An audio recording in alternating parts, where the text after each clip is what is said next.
Yan, okay. So, ayan. So, ganun ako pagka, ano, gabi. Minsan meron ako mga ibang activity.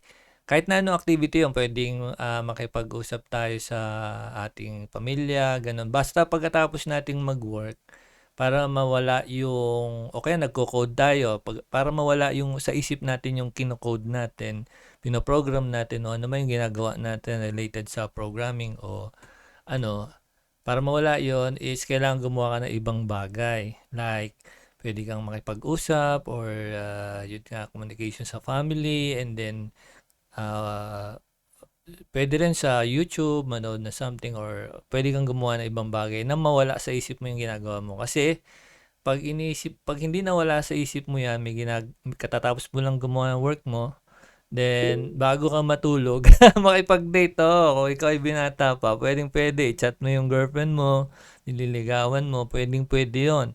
Kaya lang, pagka inaway ka, lalo ka lang may stress, ano?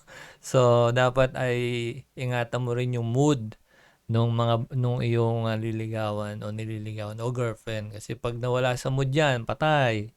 Imbis na gumaan ang gabi mo, makatulog ka, lalo kang di makatulog.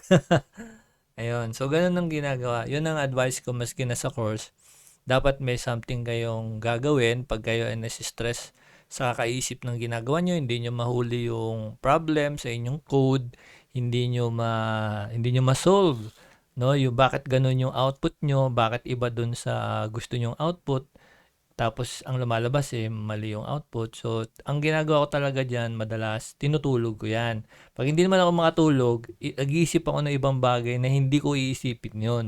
Pwedeng lumabas ako, bumili ako ng pagkain sa labas, o kaya kumain kami sa labas, mamasyal lang, magpahangin, ganun. Pag nawala na sa isip ko yun, kinabukasan, pagharap ko doon, so hindi ako stress, hindi ako galit. Magagalit ka kasi, pag na-stress ka, hindi mo makita yung problema mo, ma-stress ka, magagalit ka. So, lalong hindi masosolve yun.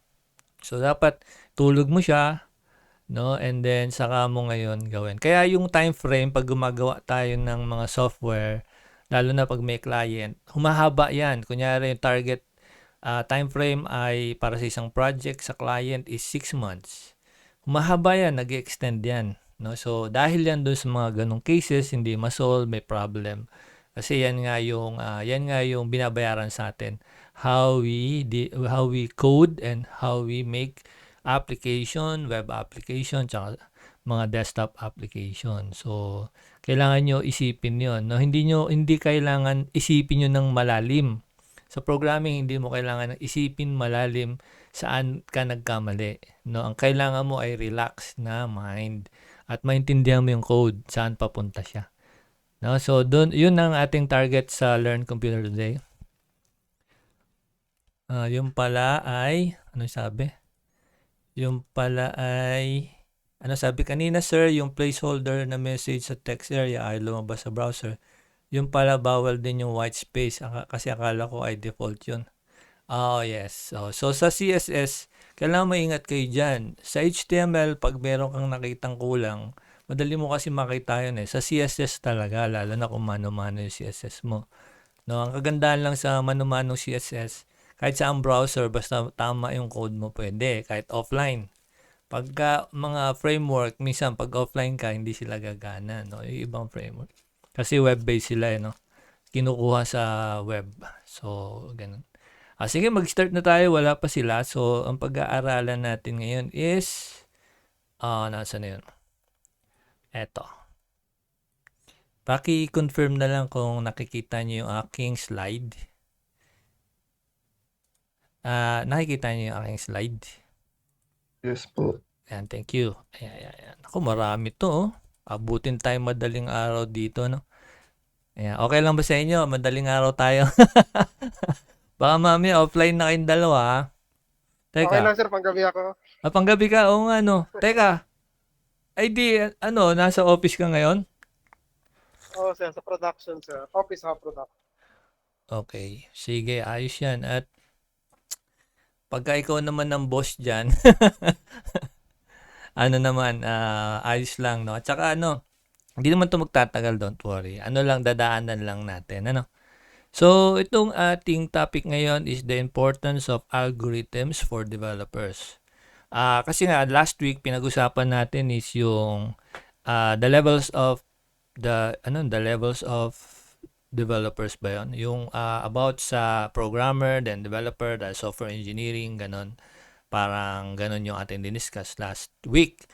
And in this week, ang gusto ko share sa inyo is the importance of algorithms for developers. So, I think tama yung spelling ko, algorithms. No? So, check natin. So, ano ba ang meaning niya para makita natin, no? Algorithm. Ayan na lang. Ayan, a process or set of rules to be followed in calculation or other problem solving operation, especially by a computer. So, dun sa course na Introduction to Programming, diniscuss natin ito.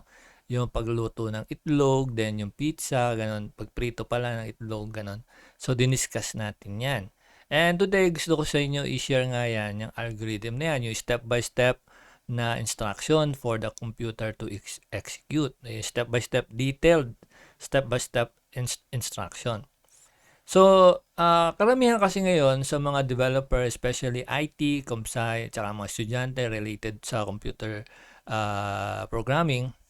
So, marami sa kanila, sabihin na natin, marami sa kanila, hindi naman lahat, no, ay nadi-disregard yung algorithm. At marami rin self-taught, may narinig ako marami rin self-taught na nila, yung sinasabi nila magaling, marunong sila, pwede ka mag-YouTube lang, mag-Udemy, mga free course, pwede ka mag-aral sa kanila. Pero napansin ko yon na karamihan sa mga courses hindi sinasama yung algorithm.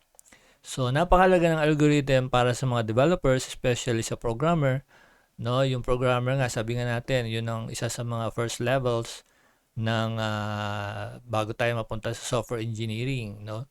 Dapat meron tayong background diyan sa programming before tayo maging software engineer later. At yan involved diyan lagi yung algorithm. So, yung iba tinatawanan kanina nga nag-usap kami ni Neil, ang pinag-uusapan namin, meron daw nagsasabi na yung HTML at saka itong ating CSS, JavaScript, sila daw ay basic lang. Tapos, tama ba Nel, yung HTML daw mawala na? Luma na, Yes ganon? po. Yung mga PHP daw po. PHP, wala Papalitan na daw po rin. ni si ChatGPT na daw po.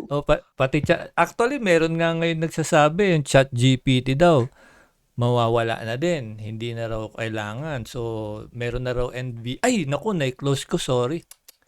Meron daw NVIDIA na ngayon na tawag dyan, NVIDIA na parang GPT rin. So, mas maganda daw kaysa sa ChatGPT. So, nanganganib na raw ang ChatGPT. Mga ganun kasi, kagaya na babanggit ko palagi, sila ay mga gumagawa ng content.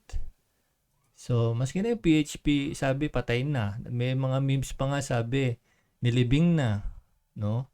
Pero hanggang ngayon may Laravel pa ginagamit ng mga ng mga company, PHP, kasi yan ay programming language.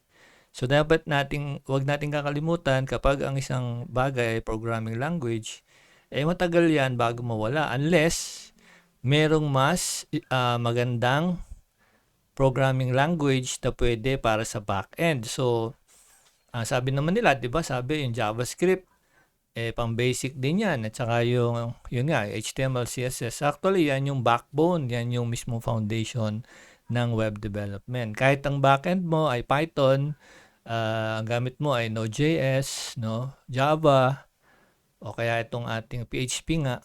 Yan ay mga programming languages. No? Python is a programming languages, PHP scripting language, and then yung ating PHP, and then yung other programming language natin. And then, itong Node.js nga ay JavaScript naman niya, which is also a programming language. Kaya kapag sinabi mong programming language, depende na lang sa gagamit.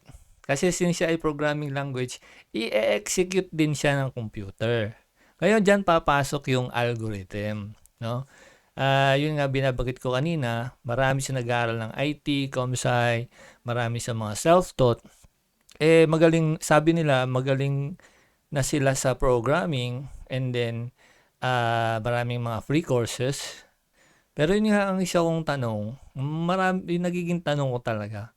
Kung magaling na sila sa programming language since IT sila, ba't wala pa ring work or wala pa ring talagang client, no? Ang usual na sinasagot, wala makita. No, ang reason talaga diyan behind is may mga mahalagang aspeto ng learning ang hindi talaga natatakal, at ito nga yung algorithms, no? So paano nagiging mahalaga itong algorithm? Sige, i-discuss natin ng konti. So tingnan muna natin examples ng algorithm. Sa algorithm world, no, sa programming world, sa development, may mga algorithm tayong ginagamit. Yun nga algorithm na yun, yung binabanggit natin sa Introduction to Programming, which is free to enroll. Kung gusto nyo aralin yan, para sa ating nanonood sa YouTube and Facebook, is free yan sa ating website, Introduction to Programming.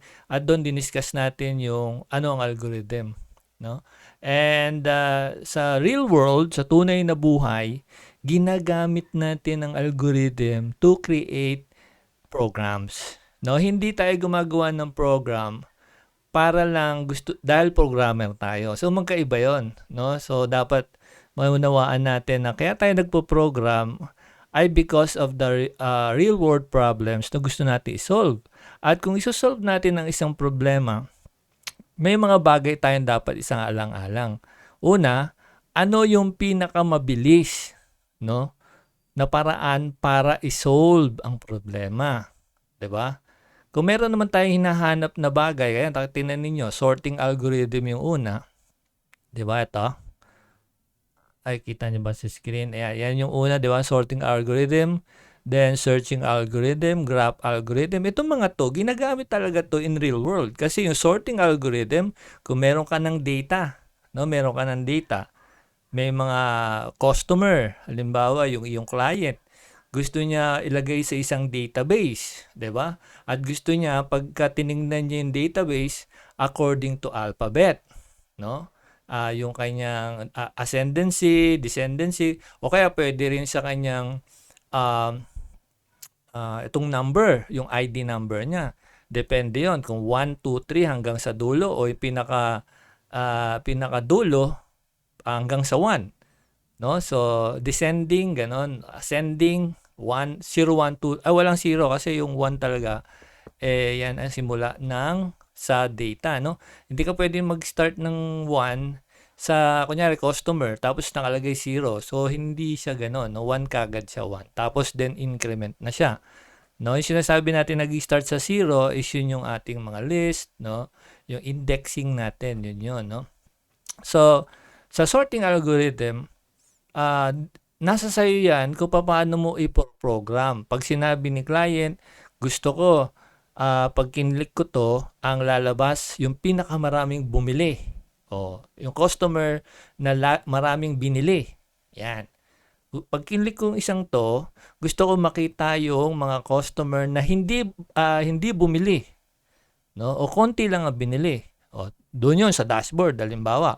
And then sa dashboard pa rin, gusto ni client, pag kinlik niya yung mga bumisita sa website, yan, dapat lalabas sa mga pangalan nila. So yung mga yun, hindi pwedeng wala kang algorithm na gagamitin. At kailangan mo doon ng sorting, no, algorithm. Titingnan ko kung meron sa YouTube. Pwede nyo i-search. Kita nyo ba tong YouTube sa harap ko? Nakikita Wala. nyo? Wala. So, yung nakikita nyo lang is Canva, no? Canva lang nakikita nyo? Opo. Yes, sir. Sige. I-stop sharing ko muna. Then, si-share ko tong saan yun? To, sorting algorithm. Ayan, kita nyo na, no? Simulan natin dito. Medyo mahaba to eh. So, yung una, makikita nyo sa taas, maximize ko na lang. Nakalagay ay selection sort. Ewan ko kung malakas yung sound, ha? Baka magulat kayo, ha? Baka malakas ang sound. Tingnan nyo yung inyong speaker. Ay, ba't dyan ako napindot? Dito pala. Ayan, selection sort yan. So, explain ko muna saglit. Ano nangyari? So, dito sa una, mapansin ninyo, yung data niya, di ba may mga bar. Parang ang trabaho nitong algorithm na to, kung sino yung pinakamaikli, pinakamaliit, yung makikita nyo. Kasi hindi siya maayos, di ba? May mahaba or mataas, o merong maikli. No? So, kailangan i-sort ng algorithm sa kanyang paraan, tapos gagamitan ng oras. No? So, kapag gagawa ka ng isang algorithm, sinasaalang-alang lagi yung bilis. Kapag ikaw ay gumawa ng program tapos napakatagal, 3 araw na hindi pa tapos, samantalang simple lang yung gagawin, mali yung algorithm mo. Diba? So, dito, tingnan natin, una, selection sort. Paano niya i-arrange yung height, no, ng mga bagay na to. Ayan, so sa taas may array, tapos merong ito naman yung insertion sort. Insertion sort. So pwede niyo makita by typing algorithm sa YouTube. Nakikita niyo yung title niya is sorting algorithm. 15 sorting algorithm. Siguro litan ko na lang, hindi kita yung title eh. Ayan. Insertion sort.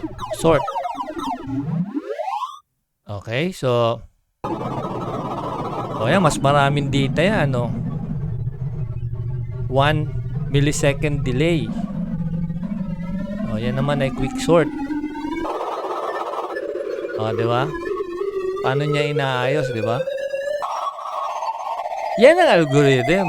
Yung pinakamabilis na paraan para ma-sort mo ang mga data. Sorting pa lang yan, ha? Yan, meron pa yan isa. Kasunod pa, merge sort. Ito naman yung parang dinidivide muna niya. Tapos sa kanya ngayon, i-merge. Diba? So, depende yan sa dami ng data na i-analyze niya. Sino pinakamabilis ang kanila? Depende sa volume. Diba? Yan, merge sort. Ito pa. Heap sort. Diyan, pinapakita dyan ng algorithm ano yung best para sa iyo, para sa gagawin mo.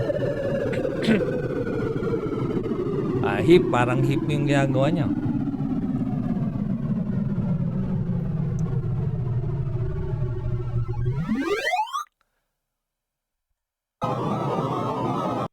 So, ganyan yung data, no, in real world. Kapag meron kang hinahanap, meron kang gustong ayusin sa data ng mga tao, o kaya kahit sabihin na natin ito ay mga bagay na halimbawa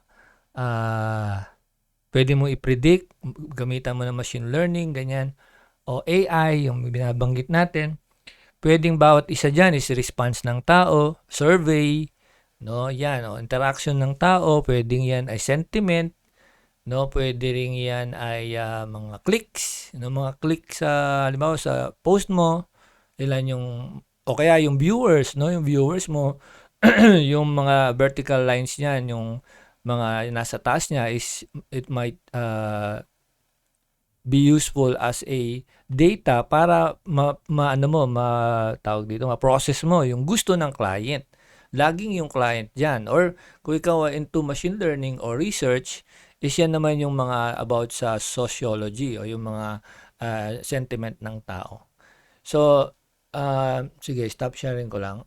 Balik ko yung kanina. Then, i-share ko ulit. So, yung mga ganyang bagay, hindi yan dinidiscuss sa mga courses. Usually, dinidiscuss yan sa college, no? At doon sa mga talagang nagtuturo ng programming or development, ano? So, sa atin, part ng learning natin sa Learn Computer Today, na matutunan din yan. Kahit yung mga simpleng algorithms. At dito nga makikita natin, meron diyang sorting algorithm, searching algorithm, graph algorithm. Graph algorithms, ito yung ginagamit sa report. Kunyari, yung dashboard mo, gusto mo ipakita yung buong month na sales. Gusto makita ni client.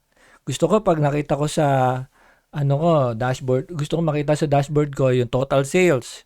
Tapos yung mga nag-refund, o kaya yung mga yung anong klase yung pinaka bestseller, anong product yung best-selling. So sa report 'yan, may graphs 'yan, no? So paano mo gagawin 'yun sa dashboard? So hindi pwedeng Python lang, ganyan. PHP lang, magaling ako sa PHP, magaling ako sa Python.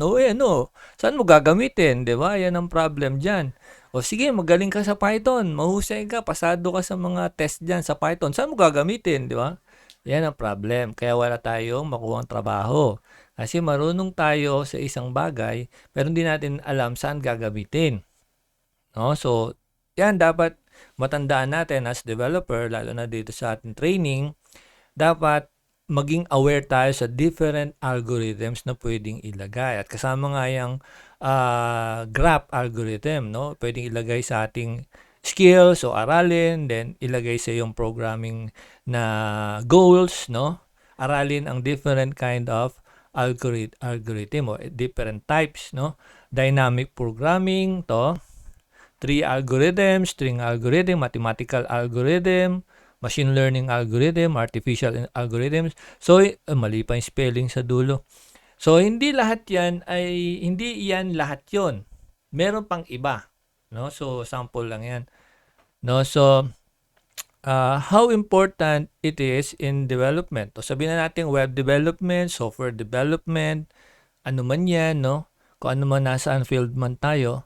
Napakahalaga ng algorithm kasi yan ay magagamit mo effectively sa problem solving. Sige, magbigay tayo ng isang sample ng problem. Sige, i-stop sharing ko muna, no? Para makita natin. Magta-type lang ako sa Google ng banana Q. Alam nyo, nakakain na ba kayo ng banana Q? Yes po. Anong mas gusto nyo? Kamote Q o banana Q? Nasaan yung aking ano? Bot, Ayun, sir, banana. bot. Kamote din. Bot. Oo, siyempre, wala naman tayong pipiliin ko ano mas maganda, di ba? Ay, dapat nasa screen ko pala, sorry. Kita nyo na ba? Kita nyo na, no? Yes, sir. Kita po. Teka lang. Ay. Okay. Sige, kung ano muna, since, let's say, ang problem natin ngayon is gusto nating kumain ng banana Q. So, may mga paraan o sabihin na nating algorithm o set of instruction na pwede natin ilagay sa ating mga gagawin para ma-achieve natin yung solution sa problema natin. Halimbawa, natatakam nga tayo sa banana Q. Ang gusto natin sa banana Q ay medyo, hindi siya sobrang tamis, hindi siya matigas, no? Kasi may banana Q ako nabibili, paborito ko rin yan banana Q. May banana Q ako nabibili na matigas, ang sakit kagatin, tapos pag ginuya mo parang bato na, hindi naman bato, parang ang hirap nguyain. Hindi mo ma-enjoy.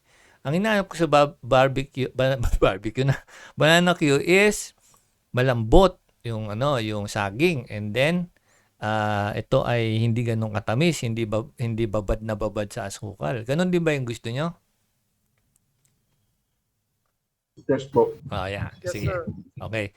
So, may mga solusyon dyan. No? Ang isa sa solusyon na pwede natin gawin para makakain tayo ng banana Q, unang-una, lalo na kapag mahilig magluto. No? Halimbawa, ang isang tao gusto niya ng banana Q, o kaya narinig niya, gusto mo ng, hindi, ano muna, para hindi magulo. Isang tao, marunong magluto. So, ang gagawin niya, bibili siya ng saging, babalatan si saging, bibili ng mantika, magpapakulo ng mantika sa kawali, si saging, babalatan, babalutan ba ng ano yun? Asukal, hindi ko alam yung proseso, wala ko kasi akong idea dyan So, doon ay pwede nilang hiwain, pwedeng hindi, pwedeng buo na, itusok sa, hindi muna itutusok yun sa stick, di ba? Lulublob muna yan, katulad nito, yun nandito sa ating screen, piprituhin muna siya, di ba? And then, pagkatapos niyang maprito, saka pwedeng itusok sa stick, O kaya titinidurin na lang, 'di ba? So solve na. So kailangan lang niya ng asukal, saging, mantika, kawali at saka apoy para makaluto. Tama ba? No? So, Opo. yun ang isa sa algorithm o instruction o steps na pwede natin gawin. Ano mas mabilis? Palagay nyo? Ano mas mabilis doon sa step na sinabi ko na bumili ng saging, balatan si saging, idaw-daw sa sukal, iprito, and then hintayin maluto. And then meron pa yan, pakukuluan yung, painitin yung kawali, painitin si mantika, ilublob si banana Q, si banana, and then magiging banana Q na siya. Tapos kakainin na. So yun yung isa sa mga steps o tinatawag natin algorithm. May mas mabilis dyan. No? Ang isang ang mabilis na pwedeng gawin diyan ay ano? Sige nga, sige, ako na lang sasagot para para exciting. Meron pang maraming diyan marami pang pwedeng sagot. So, wag ko muna sabihin yung pinakamabilis. Ang isang style na ginagawa ko dati pag gusto ko ng banana Q, kunyari, kasi ang iniisip ko diyan, hindi ako marunong magluto. Okay, unang-unang problem ko yon. Gusto ko ng banana Q, pero hindi ako marunong magluto. So, ang gagawin ko, tatawagin ko yung aking kaibigan, babae, tapos tatanungin ko siya kung gusto niya ng banana Q. Tapos sasabihin niya, oo, masarap yun. Masarap ako magluto. Pag ganun na sinabi niya, sige, bili tayo ng saging, magluto ka, Tapos bigyan mo ako nang bahala sa sa mga recipe, mga kailangan mo, ako nang bahala, basta magluto tayo. So, sasabihin niya, sige, gusto ko yan. So, pagluluto siya, ako naman, maghihintay lang. Pero ang lumabas sa akin, pera. So, yun yung pangalawang algorithm. Tawagan ko yung aking kaibigan, bigyan ko siyang pera, hintayin ko ngayon yung banana yung dumating sa akin. So, parang mas mabilis-bilis yun, di ba? Kasi, o kaya, less effort. Kahit sabihin na natin matagal o matagal siya, pero sa palagay ko, less effort naman. Diba? Kasi pareho din yung procedure, lulutuin din. Yung isa, na sabi ko nga, pinakamabilis, bumili ka na lang. Di ba? Ang magiging problem mo doon, saan merong masarap na banana Q. At yung ba ay bagong luto. So may problema ka ulit doon. Pag halimbawa pumunta ka sa palengke, kasi dito sa amin sa palengke yung kung malinis pa yon, problema mo pa yon. So sa palengke meron kaming binibilan doon na banana Q, meron pang maruya ba yun? Maruya, may kamote Q. Nakikita namin yung paano nila niluluto, naka-display talaga. Paano niluluto, paano binabalatan nila, tapos paano nila niluluto. Nakikita namin, nasarap namin na niluluto nila. And then, makikita mo rin malambot yung banana Q.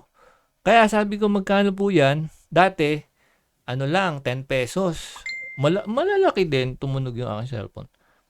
Malalaki din siya. So, naku, meron palang sumasali, sorry. Teka ha. Wala naman. Pasali daw. Wala naman invite. Wala naman. Teka lang ha. Nasa na tayo?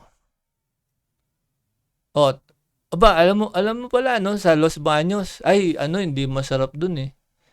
Hindi ganun kasarap. Nakabili na ako dun pero hindi masarap. Kasi ang minsan matigas yung kanilang matigas yung kanilang saging. So hindi ako nagchat-chat si Fernando. Hello. Wala po. Tama po ba ang inyong link? But wala naman sa screen ko, Kung nasan yung teka lang, add people. Wala naman ditong invite. Meron ba? Tutunog yan eh. Clink. Gaganon yan eh. Sige, So, Kalamba, layo naman. Yun ang isa pang problema. Pagka sa Kalamba ka pumunta, di ang layo pa, di may bagong problema. So, ibibigay ko lang to kay Fernando. Nako, sabi na eh. Sabi ko na i-save. Baka nasa cellphone to. Okay.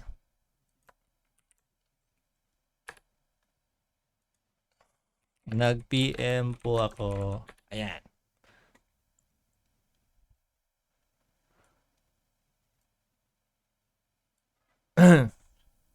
So, ibig sabihin ay, sana tayo.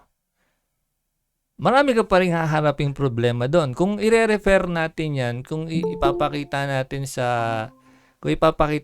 yan sa sa real world programming language, yung tinatawag natin third party, yan, third party, and then yung sinasabi nating API, REST API, no? Yung mga yan, iba yung tulad natin sa example natin ngayon. Na ang algorithm ay napakahalaga kasi it will determine yung speed ng iyong development and then yung accuracy, efficiency. So, katulad nitong case natin dito sa Banana Q, una, pwedeng bumili ka ng saging, then bumili ka ng asukal na pula o maskubado, kung ano man yun, ewan ko kung pwede yun. Tapos, dapat marunong ka magluto niyan, and then, magpapainit ka ng kawali, and then itong ating mantika. So, napakahabang proseso. Then, titingnan mo pa kung tender na yung pagkaluto. Then, pangalawa is, sabi ko nga, yung ginawa ko dati, is tinawagan ko yung kaibigan ko, and then, nagpaluto ko sa kanya. So, wala akong pagod doon. Yun ang kagandahan doon. Pareho ng algorithm, lulutuin din, nadagdagan lang ng isa, tinawagan ko siya. Pero ang nawala doon is yung pagod ko.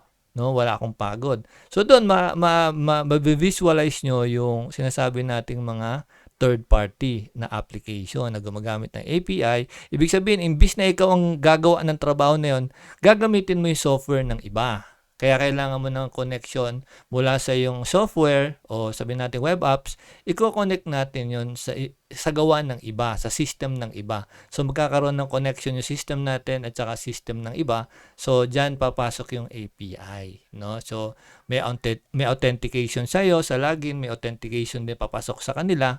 So ang daming proseso niyan. So yun yung sinasabi kong may third party din. And yung last na sinabi ko is bibili ka na lang. Kaso may problem ka pa rin, no? Mabilis lang kasi pabili po, meron ka ng Banana Q, 'di ba? At yun nga sinasabi ko kanina na may binibilan ako sa palengke, napakasarap ng Banana Q nila. Dati 10 pesos, naging 12, ngayon 13 na. So tumataas yung price. Pero wala sa akin yun kasi ano ba naman yung 3 pisong raise kahit nga gawin nila 15 pesos kasi satisfied ako doon sa aking Banana Q. At pag kinain ko siya crunchy, no? Yung ano niya, yung balot niya crunchy, hindi siya turon ha, iba pa yung turon. Yung ano lang niya, yung asukal, then pag kinain mo masarap talaga. Tapos hindi siya sobrang tamis, malambot yung kanyang saging. So ayan. So yun yung kailangan na maintindihan natin when it comes to algorithm. Noong algorithm, binabaliwala ito ng maraming mga nag-aaral ng programming. No? Sabihin na natin yung totoong programmer, alam nila yon at actually laman ng interview yon at maging ang exam. No? So, kaya lagi kong sinasabi, nababanggit ko madalas ngayon yung mga content creator, no, yung mga influencer sa Facebook, sa YouTube, laging marami silang mga advices. Huwag niyo masyadong pakinggan yun. Kasi yung mga yun, sabihin na natin magaling sila, marunong sila, hindi naman natin malalahat yan. Merong ilan-ilan talaga na for the content lang. For the content. Para dumami ang viewers. Pero isa sa dapat natin consider as a developer, lalo na dito sa training natin sa Learn Computer Today, is we must consider algorithms. At wala yan. Wala kang maririnig na ganyan sa mga content creator. Kasi ang algorithm ay mahirap matutunan. Mapapaiyak ka dyan. Ano? Kapag hindi ka marunong sa algorithm, mapapaiyak ka dyan. Katulad na lang na example na sinabi ko kanina, Banana Q. Simpleng-simpleng Banana Q lang. Pero ang dami nating kailangan i-consider at pumili tayo ng tamang algorithm para maging efficient yung output at masatisfy tayo, no? So ang algorithm ay isa ito sa nagsosolve ng ating problema when it comes to building application. Kaya pagka ang tingin natin sa sarili natin, magaling na tayo sa Python, magaling na tayo sa front-end, back-end, sa software development, magaling na tayo, pero wala tayong algorithm, useless pa rin, no? Kasi kahit magaling ka sa syntax, sa library ng Python, magaling ka. Pero ang tanong, saan mo gagamitin, di ba? Oh, ang galing ko sa Python. Meron akong certificates dyan. Level 3. O, level 3 ka na. Yes. Python level 3 na ako. Java level 3 na ako. Ganito pa ako. O, so ano nagawa mong application? Calculator. So, lagi ako natatawa yan. Lagi sa calculator ako natatawa. Kasi ang dami ko nakikitang project. Calculator. Sabi ko, ano mo yung calculator? Oh, yes. Big O notation. Yes, totoo yan. So, yan ay ginagamit natin sa marami sa ating mga algorithm. Sa machine learning, sa artificial intelligence, no? Iba-ibang algorithm ang gagamitin mo kapag gusto mo maipakita. Katulad ng binigay kong example kanina. Gusto ni client database. Okay.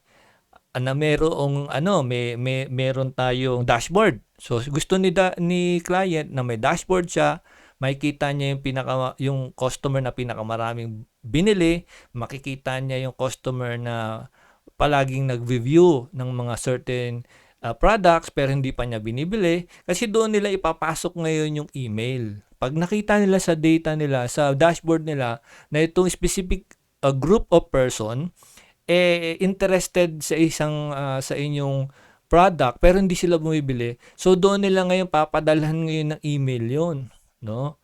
So doon ngayon sila kikita, doon ngayon sila sasabihin na natin na mapa-follow up nila yung mga interesado. That's why kada click natin sa YouTube o kaya sa Facebook, sa TikTok, pag may kinlik tayong mga bagay doon, product, ang kasunod nun yung mga related na doon sa kinlik mo. Lalabas na yun sa iyong feed. Ay dahil yun sa algorithm. No? At ang algorithm, hindi yan kailanman mawawala sa programming. No? So, lagi yung tatandaan yan. Kaya part yan ng training natin, we must learn different algorithms at yung algorithm na yun ang talaga magsosolve ng problem. Kasi karamihan nga, sabi ko nga ngayon, kahit sa Coursera, sa Udemy, no, and then sa ating mga free courses sa YouTube, hindi yan ituturo sa iyo algorithm. No, ituturo lang sa iyo is yung programming language. Kung mag-aaral ka ng Python, PHP, Node.js o ano man framework, and then magaling ka nga sa specific back-end, Node.js master mo na yan, master mo na yung ganitong technology, saan mo gagamitin, di ba? Calculator. Gagawa ko calculator. So, wala pa rin. Silbi yun, no? Wala. So, kailangan ang target natin is problem. Anong problem? Anong gusto ni client? Gusto ni client ganito, ganyan, ganyan. Okay.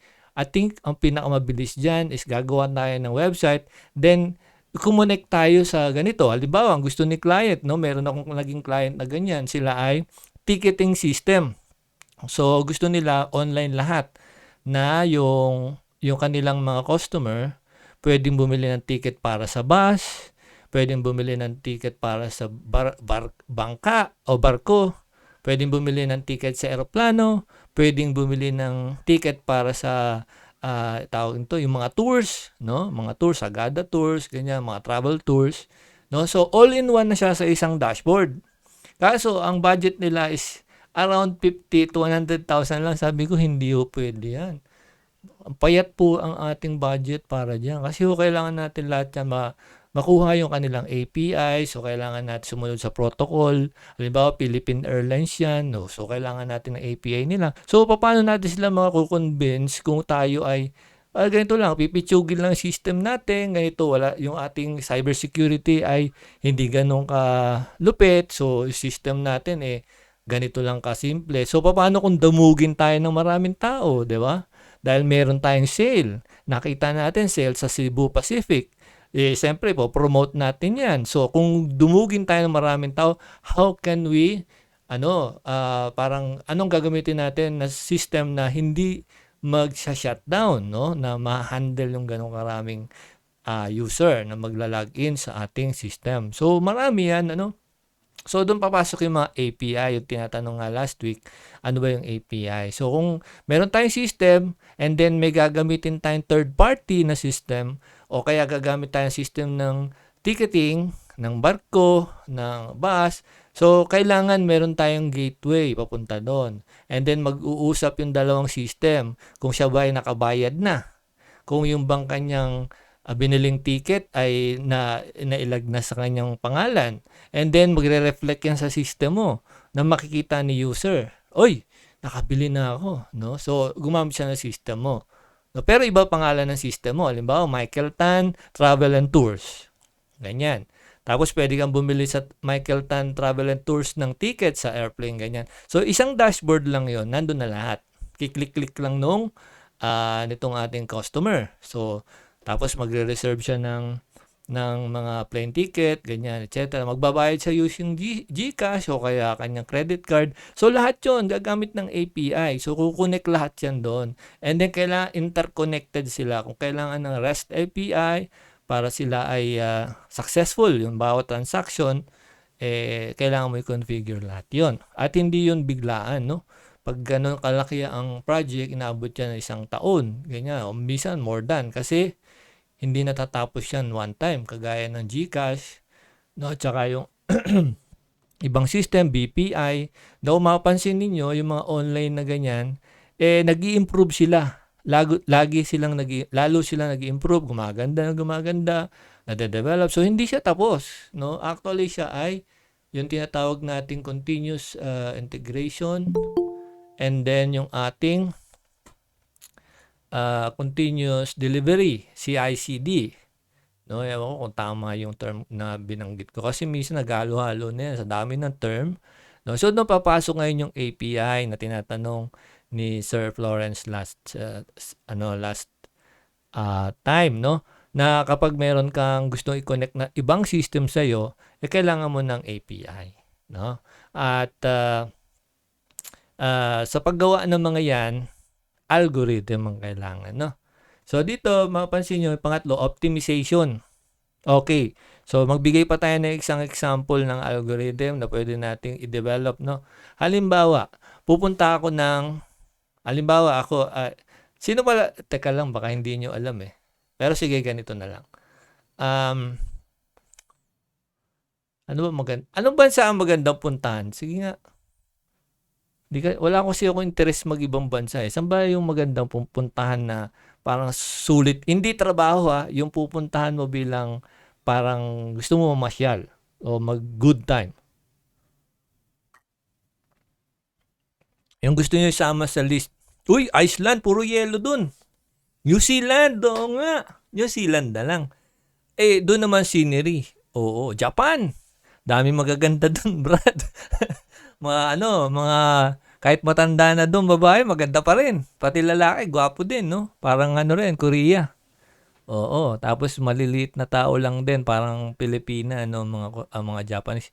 So, depende yan kung gusto. Halimbawa, kunin natin yung Japan.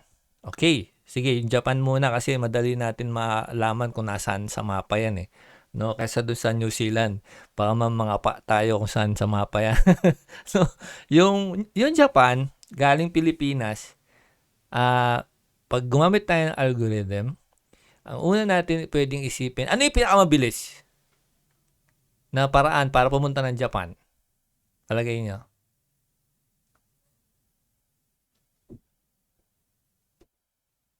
Wala sagot? Ano pinakamabilis? Huwag kayong mahiya sumagot.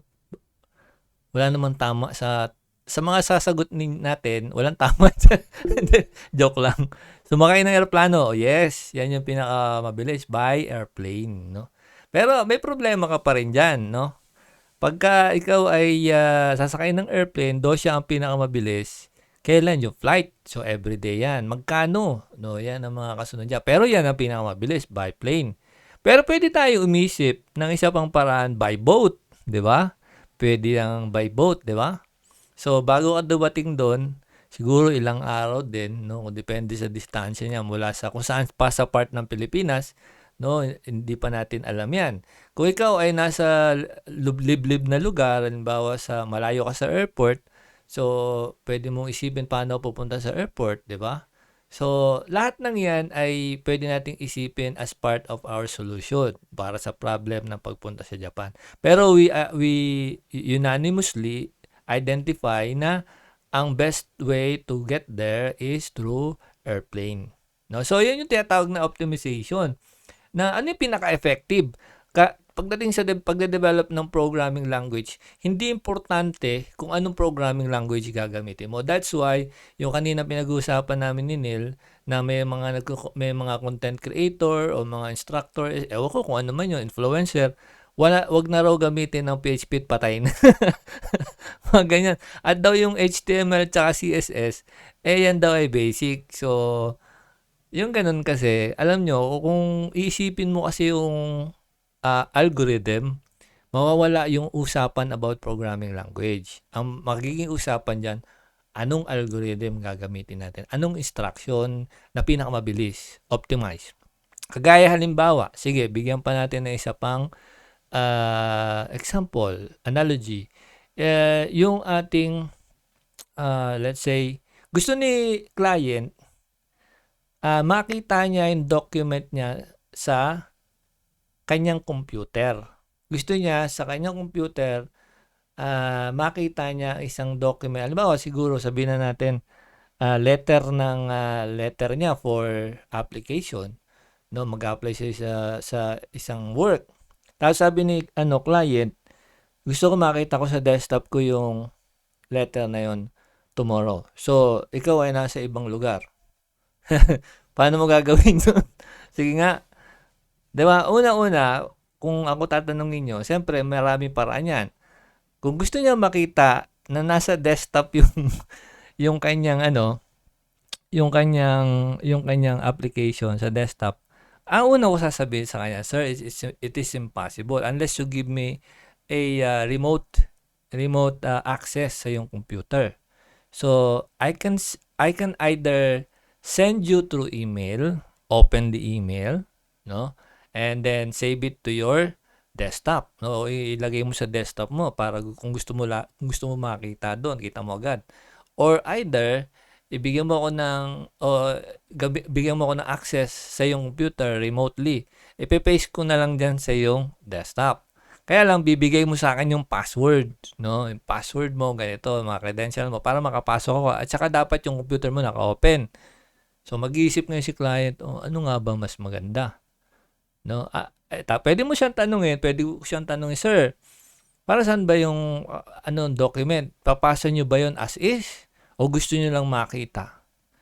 Sabi niya, gusto ko lang makita kasi gusto ko pag-open ko ng computer ko, makita ko na dun eh. Pwede ko tanong sa kanya, sir, may cellphone ka ba?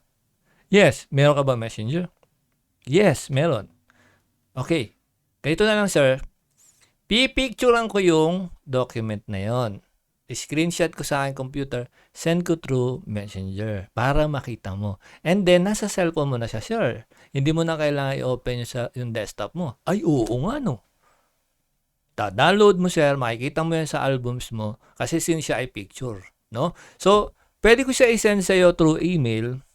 Kaya lang, o-open mo pa yung email mo, sir. Pag nakalimutan mo yung password, dahil sa computer ka lagi nag-open ng email mo o iba-iba yung email mo, mahihirapan ka pa hanapin nasaan yun. Bibigay mo pa sa akin yung iyong email address, no? So, hahagilapin mo pa sa mga receive messages yon, diba? O baka napunta pa sa spam. Dito lang, sir, give me your FB account name, then accept mo ako as a friend or sabihin na natin sa messenger lang, we'll take a picture or sabihin natin screenshot, send ko sa'yo para makita mo. Diba? So, kailangan umisip ka ng mas mabilis na paraan at hindi importante doon kung desktop ba gagamitin mo, cellphone. O kaya kung yan ba ay mag-i-email ka. So, yan yung nangyayari sa maraming nag-aspire na developer ngayon. Nagiging fanboy. Pagka sinabi lang, hindi, PHP, buhay pa yan. Actually, yan nga paborito kong programming language eh. Delikado ka dyan. Kasi, ibig sabihin, pag hindi PHP ang papagawa, hindi mo gagawin. No? So, yan ang problem dyan. So, wala kang algorithm. No? Hindi ka gumagamit ng algorithm. So, when you use algorithm, you will check every possibility na mas ma-optimize mo yung gusto ni client. No, it's not important kung ano gusto mo eh kasi hindi mo naman babayaran sarili mo eh. Unless gumawa ka ng isang special sabihin na natin program o desktop application, web application na magagamit na iba. Of course, kung yun ay something na makakatulong sa buhay ng tao, magi-click yun. Pero kapag gumawa ka ng program at hindi naman kailangan ng tao like calculator, kakalculate mo lang yung basic 1 plus 1 minus 2 plus 2 times 3 plus 3, pag yan ang ginawa mo, walang gagamit yan. No, that's why kailangan natin sa training maintindihan dito sa atin na ang algorithm talaga ang sekreto ng success ng web development, software development, programming, sabihin na natin, software engineering. No? Kasi pagka katulad niyan, debugging, di ba? Nandito, debugging. Pag alam mo yung algorithm na ginamit mo, halimbawa, kagaya ng pinag-usapan natin kanina, yung about sa sorting, paano mo isusort yung data in regards sa mga clients, customer, no? Pag hindi siya nag-function, baka yung code ko mali dito kasi dapat ang lalabas dito, pag kinlik sa dashboard, dapat lalabas doon yung yung customer na pinakamaraming binili. Pero pag kinlik ko, hindi siya nalabas. So doon, malalaman mo na saan part ng iyong program o sa code may problem. So mabilis ka mo kaagad ma-identify, dun lang yun sa block na ganito lang yan. Dito lang yun. Ito nga, mali yung aking code, yung program kasi ito ay para sa ganito. Pero ang kailangan ay ganito, na-copy paste ko pala, no? So doon, mabilis mo kaagad ma-identify saan yung problem. Kasi alam mo yung algorithm na ginamit, no? And then next, yun nga nakalagay dito is critical thinking. Okay? Bakit critical thinking? Napakahalaga ng algorithm sa critical thinking. Sa critical thinking kasi, diyan papasok ang ibig sabihin kasi ng critical thinking, hindi yan tungkol sa i-criticize mo yung gobyerno o isang tao, hindi yan yun. Ano? Ang ibig sabihin ng critical thinking, yan yung paggamit ng logic. Gagamit ka ng logic. Yes or no. Yan. So, pag ni-yes ba ni client, yung user, ni-yes niya to, ano ang susunod na mangyayari? Ano yung step by step? Kunyari, tinanong mo siya, halimbawa sa using Python o ano man, do you like what you see? Di ba? Lumalabas yan sa Facebook at saka sa YouTube. Do you agree with this advertisement or this ads? Do you agree? Pag may pinindot mo yung yes, no? So, ibig sabihin, mare-register sa database ni Google, ni YouTube o ano man, ni Facebook na yung kanilang advertisement is effective, no? And then doon, sa back-end, sa mga developer, kung ito ay interested dito, na bumalik yung survey pakikita yung pangalan mo na nag-click ka doon, nag-yes ka, ano yung kasunod nun?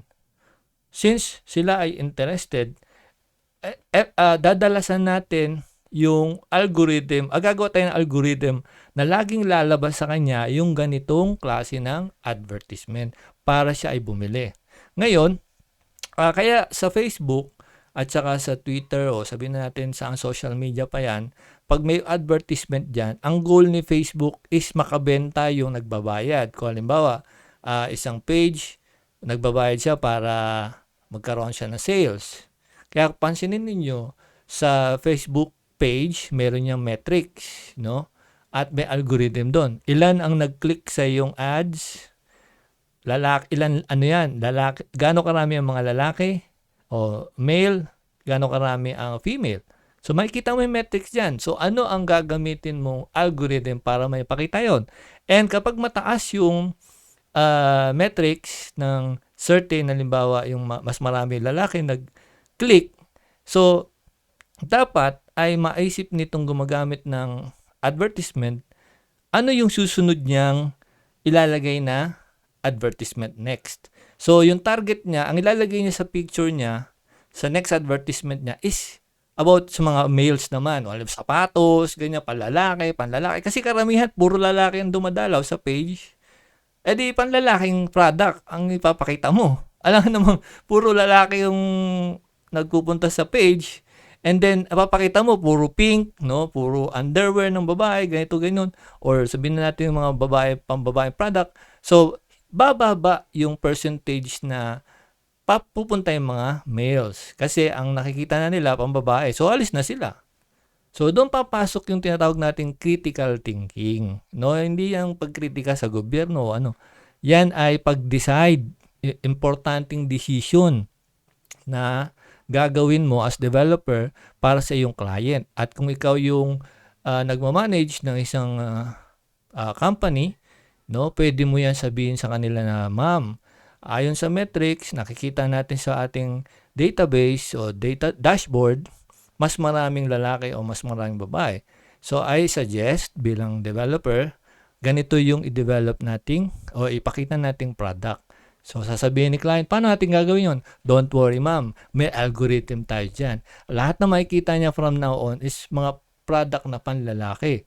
Tapos, pagka siya ay nag-click ulit, puro sapatos ang click niya, hindi naman siya tumingin ng damit, no? So, tingnan mo kung gaano karami, puro sapatos ang tinitingnan. So, you have to, sa iyong advertisement next, pwede mo sabihin sa kanila, ipakita natin, gumawa tayo ng video na i-showcase natin yung pinakamaganda natin sapatos, pinakamahal, then pakita natin tumatakbo yung lalaki, and then meron siyang sports, no? Yan yung ginagawa ng Nike, and then yung iba pang mga sports brand, o sabihin na natin, no, shoes brand, diyan pumapasok yon, no? So, meron diyang malaki yung factor na dahil yan sa mga developer, no? Nakikita nila sa metrics. So, hindi basta yung pag ako developer, software, o ako sabihin software engineer, sabihin natin programmer ako, Python, ganito yan, no? Ganito yung line ng Python, ang dali, kahit nga nakapikit ako eh. Hindi ganun yung ating goal. Ang goal natin is problem solving. Then, next is yung advanced concept. Ibig sabihin yan, kahit na nagpa-functionan ng maayos yung iyong system, maganda yung flow ng inyong system, maayos, no? Hindi dapat matapos doon. You have to develop it. No, kailangan ay makaisip ka ng additional features, no? Kung mga sapatos nga ang binebenta ng iyong client, and then dumadami ang sales, ano yung next feature na pwede mong ilagay, no, sa iyong website?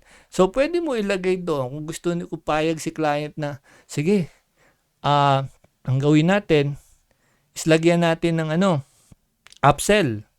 No, kapag bumili sila ng sapatos, and then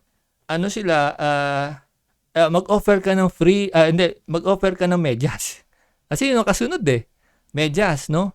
Pag nakita nila yung sapatos, tapos nilagay nila add to cart, mag-a-add dapat doon yung medyas na do you want to buy socks, tapos ganito lang yung price, less 20%. O siyempre, magkakaroon ka ng upsell, dadami lalo yung yung benta ng iyong client. Ganun yung ginagawa sa Jollibee. Pagka ikaw ay gumamit ng apps nila, merong recommendation, no? Meron silang sinasabi, do you want to try our yung mango pie, no, ganyan. Nasa checkout ka na nun, ha? Magbabayad ka na lang, lilitaw pa yon. Do you want to add ganito, ganyan, ganyan, do you want to include ganito, ganyan, no? So, yung mga upsells. So, yung kung meron kang ganung maisip na konsepto para sa iyong client, yan part ng algorithm yun, no? So, wag natin baliwalain yan, ano? So, ang concentration, that's why dito sa Learn Computer Today sa atin, kaya minsan it takes time talaga how to develop yung mga courses natin. Is because gusto ko personally, is ma-optimize natin yung learning. Na hindi lang tayo marunong sa Python, kasi talagang natatawa ako talaga dyan. Maski na yung HTML, CSS, may nagsabi sa atin dati medyo matagal-tagal na.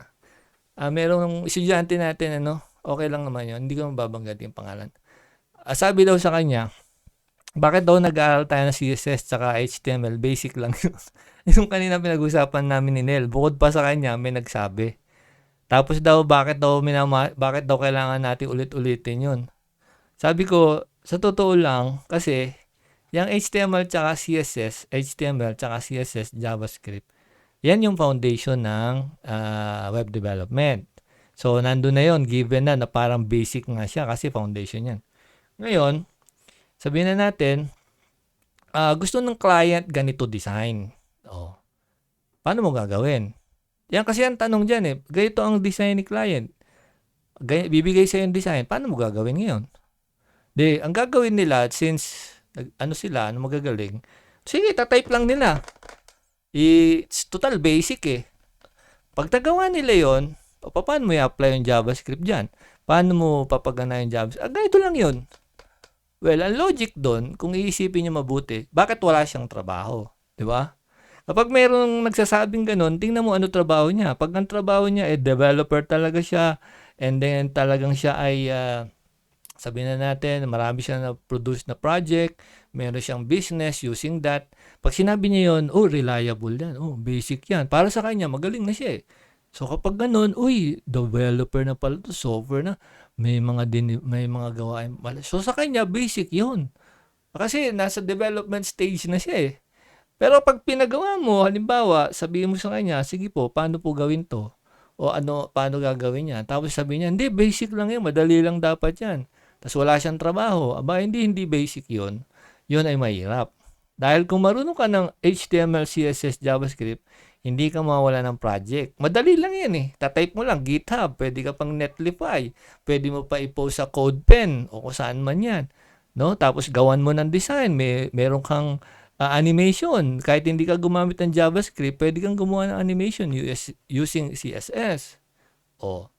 So, bakit walang project? So, that's why, talagang pinupush ko kayo, you have to create your own project. Kasi doon is, makikita nyo kung talagang marunong kayo eh. Nang hindi kayo nanggagaya ng code, hindi kayo titingin sa YouTube, tapos gagayahin nyo yung code nila, tapos magaling na kayo. Walang algorithm doon eh. Wala. So, when you create a website, ano ang purpose niya? No, yan ang una. So, gusto niyo ipakita ang portfolio niyo? Yes, may purpose yun. O gusto niyo ipakita yung galing niyo sa CSS, HTML, JavaScript? Yes, may purpose yun. Pero kapag hanggang dun lang, hindi tayo nakakahanap ng client, hindi tayo nag-aaral ng additional function para sa database, metrics, dapat pag marunong ka na dyan, dapat gumawa ka ng dashboard, mayroong metrics doon. Then, bukod sa e-commerce, kasi usually, ganyan eh, bibili ka lang ng product, tapos bebenta mo, kikita na. Paano yung sa part ng client na gusto nilang mag-issue ng resibo, gusto nilang mag-issue ng, sabihin na natin, yung membership, no? Na kapag nagpa-member sila is meron silang discount, no? And then makikita sa dashboard ni client nung may-ari, makikita nung may-ari ganito karami yung sales nila, saan mababa yung kanilang metrics, no? Ayan yung part na kung saan talaga nag-i-improve tayo. Hindi na lang basta HTML, CSS yon, pero yun ay magi-start doon, no? So, at yung HTML, CSS, JavaScript, yan talaga ang nagpapatakbo ng web ng ating internet. Kung wala yan tatlo na yan, wala tayong internet. Sasabihin ng isa, andyan naman ng Bootstrap. Di ba CSS din yun? Framework din yun eh. Nandyan di ba ang TypeScript? Di ba JavaScript yun? Kaya natatawa ako talaga. So, maganda, I suggest, meron sa YouTube na Honeypot. No? Honeypot yung pangalan. Panoorin nyo yun kasi yun napakaraming doon, documentary. Honeypot yung pinakapangalan ng YouTube channel. And makikita nyo doon yung history, bakit ginawa ang React, bakit ginawa ang TypeScript, no? Sa latest ko na napanood yung TypeScript, kaya siya nagawa kasi itong Microsoft team, meron silang system na kailangan nila ilagay sa browser. So, I think C++ yung gamit nila sa system na yon. And then, sabi ng buong team nila, ng development team, product development, kailangan natin to ilagay sa browser. C++ yun. So, paano nila i-convert yun into JavaScript? So, that's why they have invented itong TypeScript, kung tama yung aking recall, para yun sa kanila specific purpose. Ganon din ang React. Generate ang React dahil sa specific purpose. Para sa kanila yon, meron silang paggagamitan nun at ginamit nga nila. Ngayon, binigay nila as open source para sa atin, pero yun ay JavaScript pa rin. No, para lang mas mapabilis yung production nila, conversion nila, and then inopen nila sa mundo. Pero yun ay JavaScript pa rin. No, so as a developer, as a software engineer, kung yan ang inyong plano, you have to be familiar. Sabihin na natin, you have to be well-versed, no, pagdating sa algorithm. Yun, eto nga, dadaanan natin yan, no. Kanina nga, pinakita ko sa video, replay, no, paano yan, yung mga yan. Pinakita ko sa video kanina. And then, makikita nyo yung searching algorithm. Meron tayong linear search, binary search, no, yun sa YouTube, no, pag nag-type ka, ano yung ginagamit doon, no, and then graph algorithms, ito yung para sa mga reports, no, yung mga metrics, statistics, no, ano yung pinakamabilis na statistics para makuha mo yung certain na makikita sa graph, no, hindi pwedeng magaling ako sa Python, sige nga bigyan mo ako ng graph, something like this. Paano ba gawin yun? So, yung papasok doon yung algorithm. So, doon maraming bagsak talaga, no? Pag magaling ka sa programming language, wala kang algorithm, hindi mo alam yun, hindi ka papasa sa anumang a-applyan. Ano?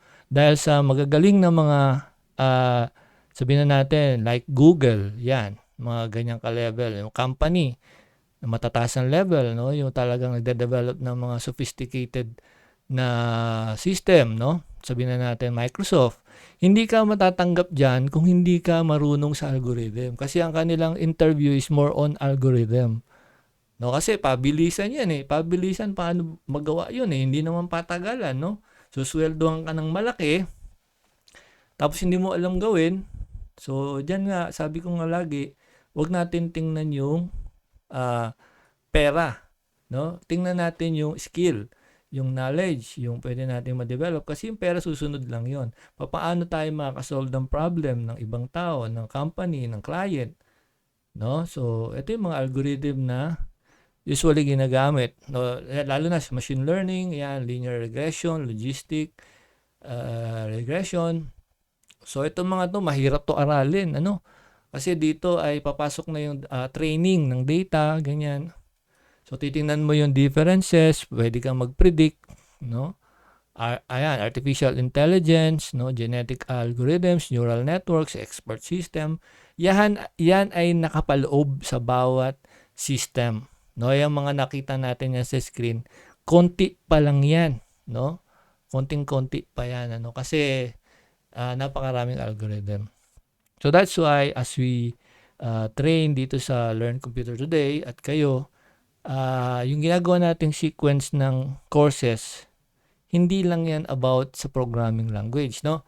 Ang nasa isip ko talaga in sa long term, is yung papaano natin maintindihan how to solve problems, no? Yan yung goal ng Learn Computer Today.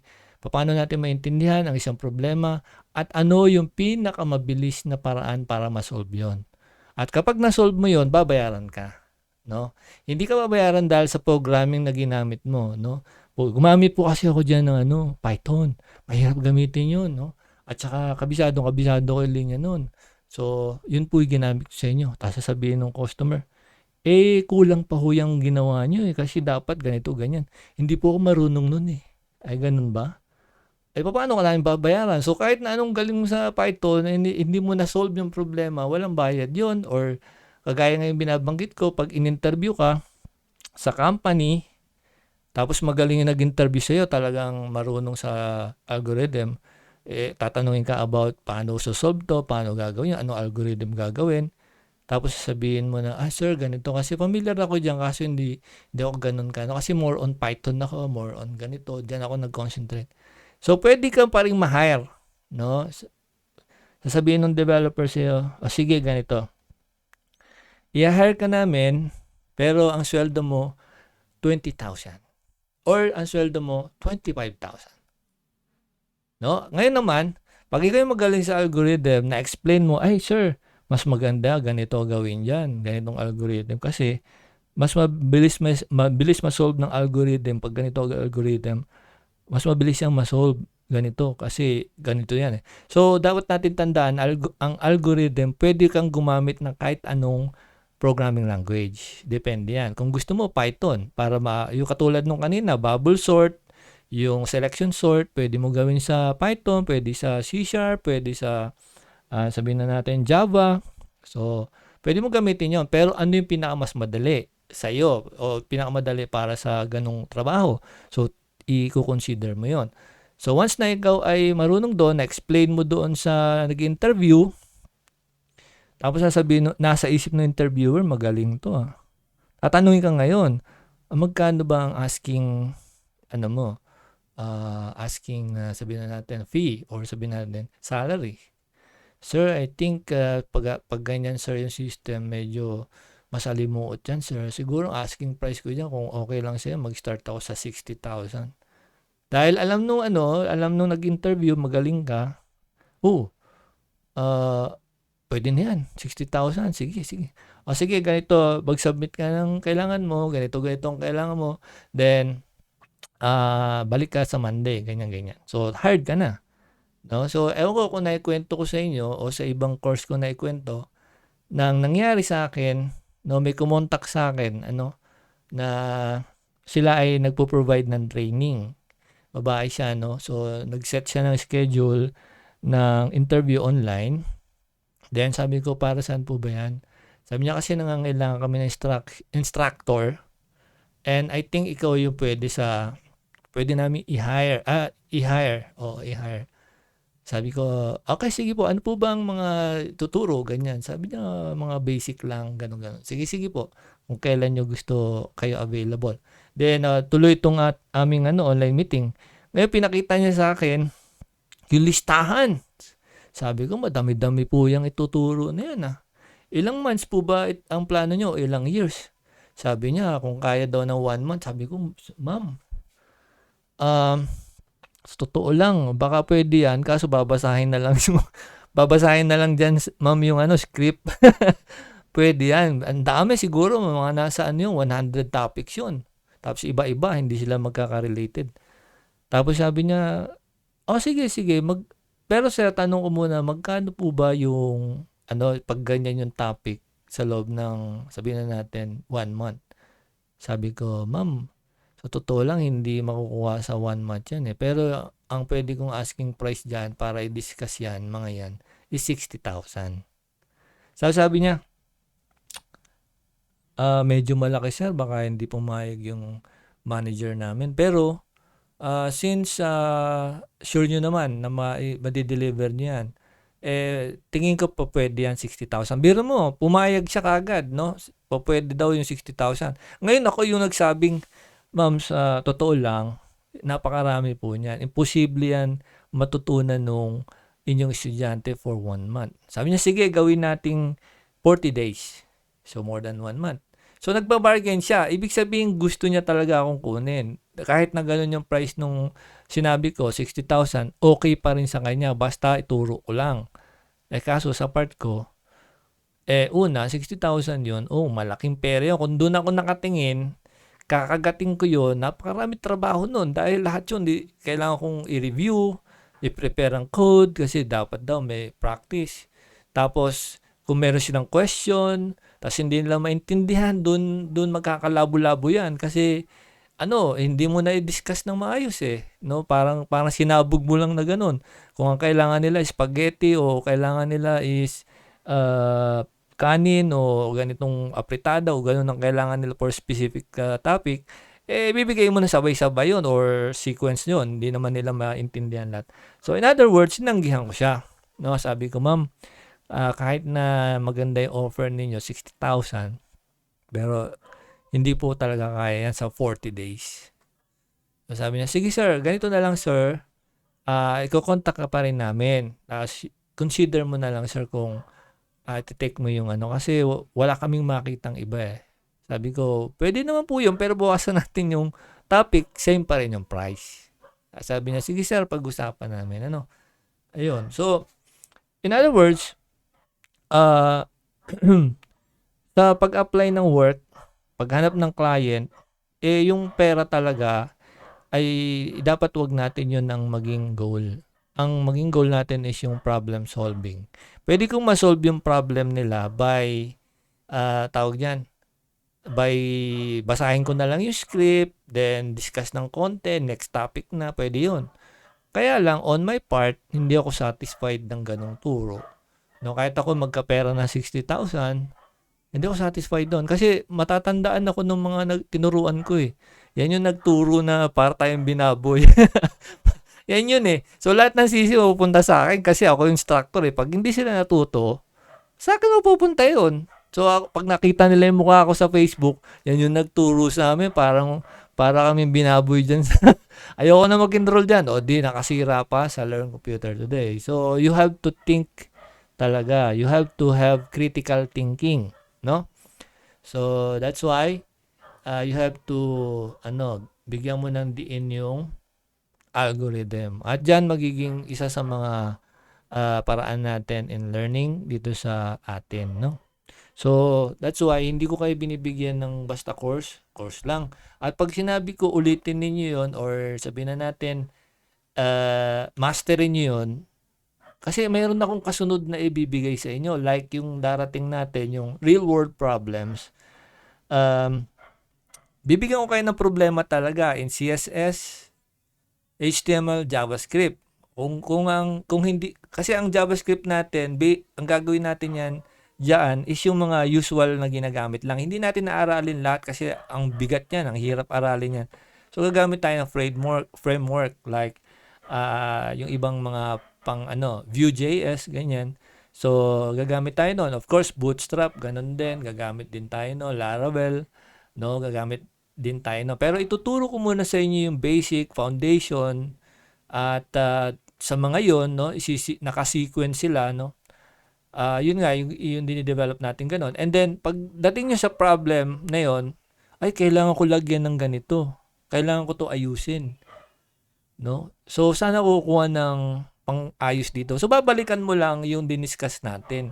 Babalikan mo yung mga sequence ng turo. Ay, dito naturo yon sa part na to.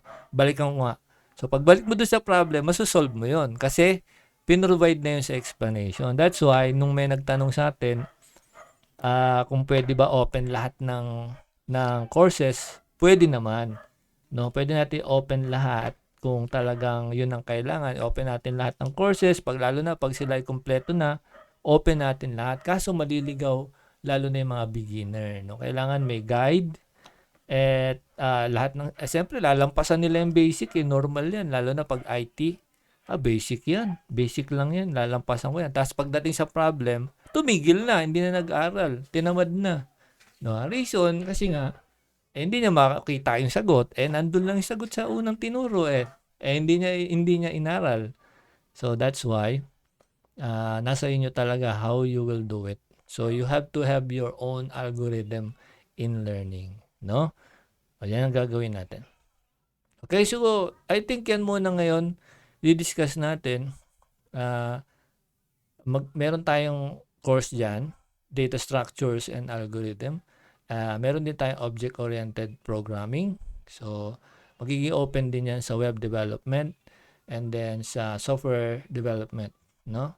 So, magiging open yan sa inyo. Kailangan alam nyo yan para ma-solve nyo yung mga problems at saka malaman nyo ano yung possible, pinakamabilis na solution at mapili ninyo yung tamang programming language pag marunong na tayo. No? Sige. Baka may tanong kayo at open tayo ngayon sa tanong. Pwede nyo i-type, pwede kayo mag-open ng microphone. So, para makapag-discuss tayo kahit paano ng inyong tanong. Meron po ba?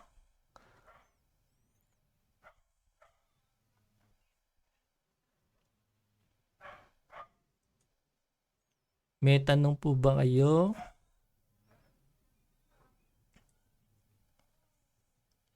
Yun. Nel, baka may tanong ka. Tanong mo na. Matagal pa yung ano, matagal pa next week.